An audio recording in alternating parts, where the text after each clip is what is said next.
Assalamualaikum warahmatullahi wabarakatuh. Alhamdulillah wassalatu wassalamu ala sayyidina Muhammadir Rasulillah wa ala alihi wa sahbihi wa mawalah wa asyhadu an la ilaha illallah wa asyhadu anna sayyidina Muhammadan abduhu wa rasuluh, amma ba'd. Fa inni ausikum wa nafsi bitaqwallahil qaili fi muhkami kitabi yarfa'illahu alladhina amanu minkum walladhina utul ilmi darajatillahi bima ta'maluna khabir. Ma'asyiral muslimin rahimakumullah. Di sini saya akan menyampaikan tausiah saya terkait mencari ilmu guna memenuhi tugas UAS mata kuliah praktik ibadah. Langsung saja kita masuk ke pembahasan pada tausiah kali ini. Allah Subhanahu wa taala memuji para ulama dan dalam firman-Nya, yarfa'illahu alladhina amanu minkum walladhina utul ilmi darajatin wallahu bima ta'maluna khabir. Yang artinya Allah akan meninggikan orang-orang yang beriman di antara kalian dan orang-orang yang diberi ilmu pengetahuan beberapa derajat, dan Allah Maha mengetahui apa yang kalian kerjakan. Berikut adalah firman Allah terkait Allah itu mengangkat derajat orang-orang yang mempunyai ilmu tinggi. Yang dimaksud adalah seperti para ulama dan sebagainya. Contoh saja bisa kita ambil dari kisah Wali Songo. Wali Songo itu menyebarkan tausiahnya di bumi Nusantara itu dengan ilmu, dan sampai sekarang nama-nama Wali Songo tersebut masih tetap kita kenal. Karena apa? Allah itu meninggikan derajat mereka dengan adanya firman Allah tersebut. Allah meninggikan derajat mereka karena mereka itu mempunyai ilmu dan mengamalkannya. Allah Subhanahu wa taala juga berfirman, syahidallahu annahu la ilaha illa wal malaikatu wa ulul ilmi qaiman bil qisti la ilaha illa huwal azizul hakim.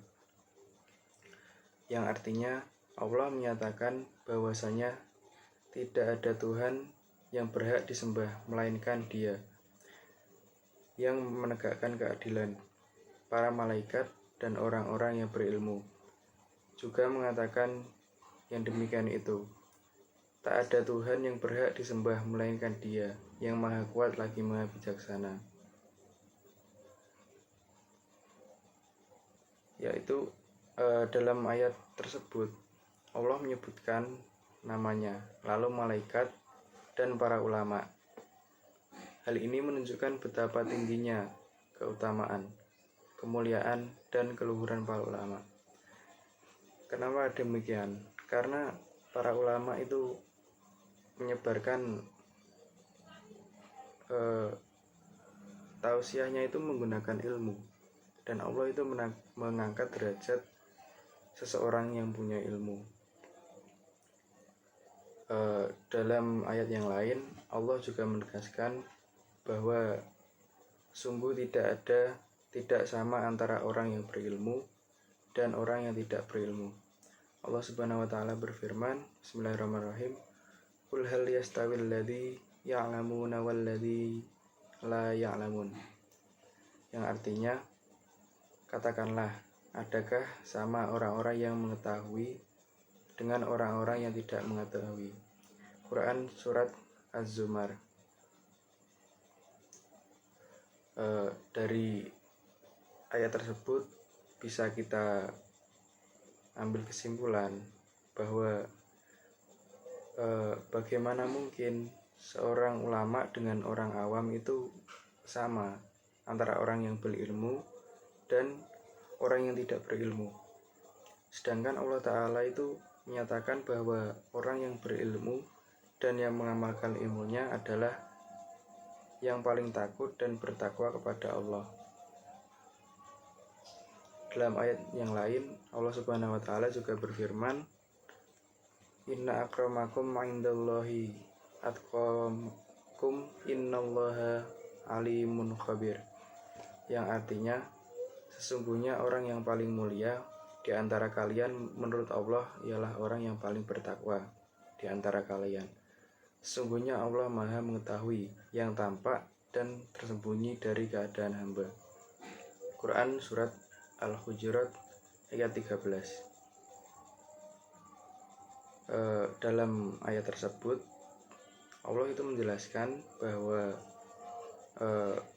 orang yang paling mulia di antara orang-orang yang lain yaitu adalah orang yang paling bertakwa. Mengapa demikian? Karena Allah sendiri itu sudah mengatakan kalau orang pintar saja tapi tidak bertakwa kepada Allah dan tidak mengamalkan ilmunya, maka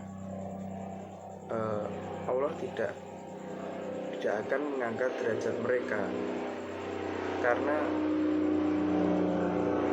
ya demikian Allah itu mengangkat derajat dan memuliakan orang-orang yang bertakwa, seperti itu. Selanjutnya ayat ada sebuah hadis Rasulullah SAW bersabda, al-ulama'u warathatul anbiya'i, rawahul Bukhari. Yang artinya para ulama adalah pewaris para nabi. Kenapa Rasulullah mengatakan seperti itu? Karena segala aspek ilmu yang ada di Islam, agama Islam, itu kan pertama bersumber dari Allah Subhanahu wa Ta'ala. Selanjutnya diturunkan kepada para malaikat untuk disampaikan kepada nabi. Nah, kan nabi itu kan tidak selamanya hidup hingga akhir masa agama tersebut sampai akhir zaman seperti agama Islam. Nah, nabi itu juga butuh penerus untuk meneruskan ilmunya, dakwahnya. Dari nabi nanti ke sahabat, dari sahabat ke tabiin, dari tabiin ke tabiat tabiin, hingga terus sampai ke para ulama. Itulah yang dikatakan bahwa para ulama itu adalah pewaris dari para nabi. Dan yang diwariskan dari para nabi itu bukanlah harta benda, akan tetapi sesuatu yang lebih berharga dari harta benda, yaitu adalah ilmu agama. Masyarul muslimin rahimakumullah, mengenai keutamaan orang yang berilmu, Rasulullah SAW bersabda, fadlul alimi alal abidi kafadli ala adnakum. Yang artinya, keutamaan orang yang berilmu dan mengamalkan ilmunya atas ahli ibadah yang mengetahui sahnya ibadah adalah seperti perbandingan keutamaanku atas orang yang paling rendah derajatnya di antara kalian. Hadis riwayat At-Tirmidzi. Keutamaan ini disebabkan tidak lain karena manfaat orang yang berilmu dan mengamalkannya, dan mengerjakan ilmu itu meluas dari berbagai lapisan masyarakat tidak terbatas pada dirinya sendiri, dan berbeda antara orang ahli ibadah dengan manfaat hanya terbatas pada dirinya sendiri. Jadi kalau kita itu mempunyai suatu ilmu, maka kita itu harus mengamalkannya lagi. Karena apa? Karena kalau kita itu mempunyai suatu ilmu tapi kita biarkan gitu saja tanpa kita amalkan, maka ilmu kita tidak akan bermanfaat dan akan hilang dari diri kita. Karena orang mengamalkan ilmu itu sambil belajar, sambil mengasah ilmu yang telah mereka pelajari, sambil mengamalkannya.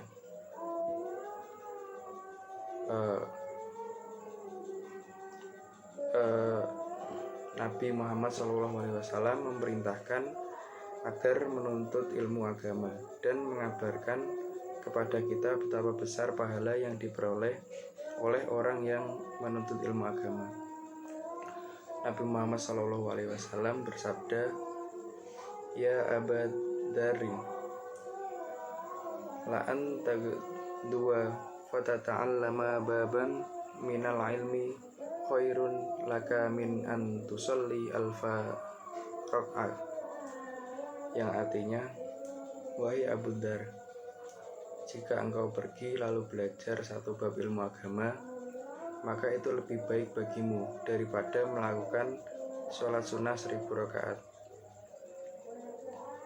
Hal ini dikarenakan menuntut ilmu itu hukumnya wajib, sedangkan sholat sunnah itu hukumnya ya sunnah, bukan wajib. Makanya menuntut ilmu itu lebih utama daripada melaksanakan sholat sunnah. Akan tapi lebih baiknya kalau kita itu menuntut ilmu juga melaksanakan sholat sunnah, maka kita juga akan mendapatkan fadilahnya, keutamaannya sholat sunnah, juga mendapatkan pahala dari menuntut ilmu. Dalam hadis lain, Nabi Muhammad SAW bersabda, ma ubidallahu bisyai'in afdala min fiqhi fiddin, yang artinya tidaklah Allah disembah dengan sesuatu yang lebih utama daripada dengan ibadah yang didasarkan pada pemahaman terhadap agama. Hadis riwayat Al-Baihaqi dan Syu'ab Al-Imam.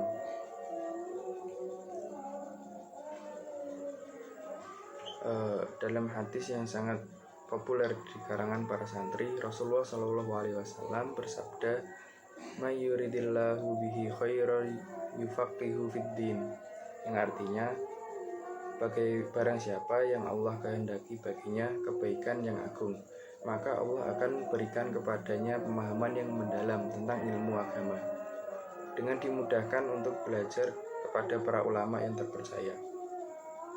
Hadis riwayat Al-Bukhari dan Muslim. Saudara-saudara sekalian, para ulama mengatakan bahwa menyibukkan diri dengan menuntut ilmu agama itu lebih utama daripada melakukan ibadah badaniyah dan sunnah, seperti yang saya terangkan di atas tadi.